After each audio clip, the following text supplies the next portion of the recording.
In a labour-saving world where physical activity is discouraged and food is plentiful, leading a healthy lifestyle is largely dependent upon willpower. However, in our efforts to lead healthier lives, our willpower is used to overcome our survival-biased motivation rather than to support it.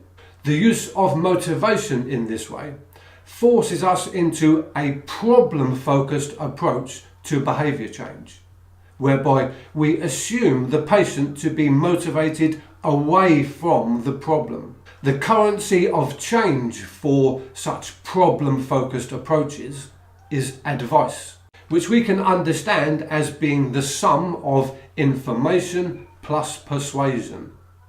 One of the purposes of advice is to create cognitive dissonance, so that changing behaviour will lead to cognitive ease.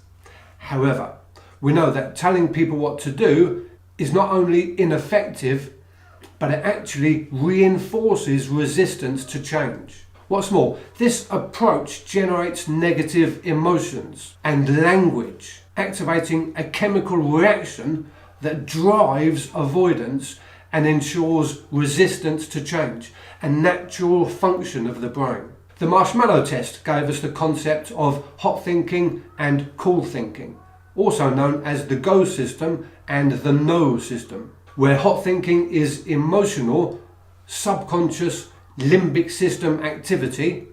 Cool thinking is cognitive, conscious activity of the prefrontal cortex. Psychologists agree that most decisions are made outside of our conscious awareness, in a feel, act, think sequence, supporting the notion of the survival-biased brain.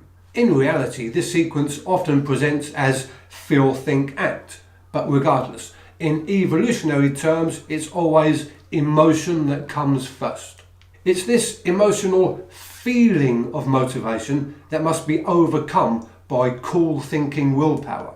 However, willpower is a limited resource, as we'll see in the next lecture, and excessive demands lead to a state of ego depletion, within which hot system activity dominates. If we are to be successful in helping people to change behaviour, we must redirect their motivation toward the rewards of solution-focused outcomes. We must give our clients some marshmallow motivation, and we do this by evoking change rather than imposing it. We have to ensure that feel always comes before act and think.